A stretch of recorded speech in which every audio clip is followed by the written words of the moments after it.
Hey, Julien.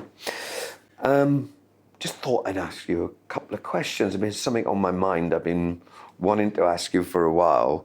XOD,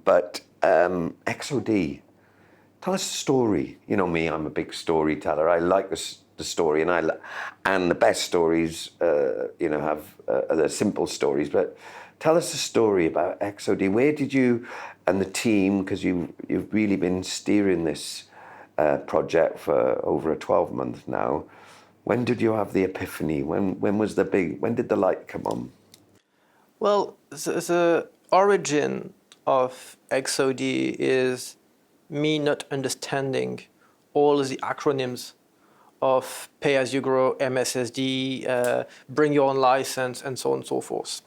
And so the first thing I did last year was to jump on the plane, go to the valley, and discuss with the vendors to try to understand, sorry for my French, all the bullshit behind all that.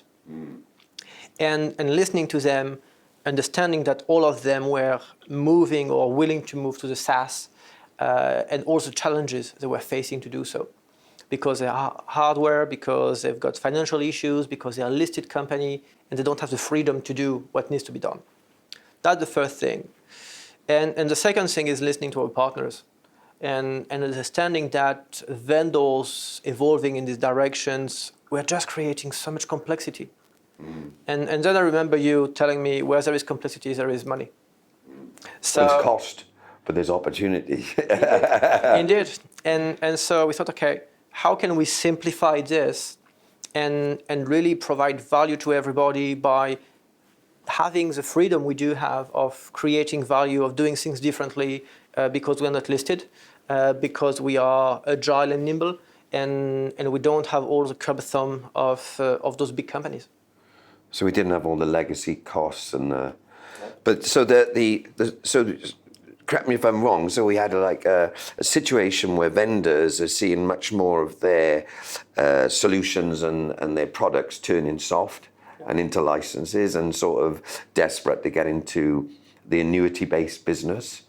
And then you've got partners who are beginning to see their market wake up to the benefits of an agile, sort of iterative IT strategy, if you like. It's moved from this very static way of buying technology to a more flexible and more dynamic way of consuming. But they had their issues with cost and complexity, how to get into the game. So, what happened then? Well, the dynamic is really starting thanks to the end users. End users are consuming cybersecurity, but even more importantly, they're consuming IT. Yeah. And IT has been transforming into this SaaS evolution already, with Office 365, with AWS, with Adobe, and all of that. And cybersecurity is just behind in terms of level of maturity. So end users are just willing to consume cybersecurity in the same way they consume the rest of IT, in a subscription way. But the channel and the different layers on the value chain were not ready for that. And many new players, new vendors, emerging vendors are just born in the SaaS, not born in the cloud, but born in the SaaS, where they don't think about hardware, they don't think about supply chain operations, they just develop subscriptions in a software way. Yeah.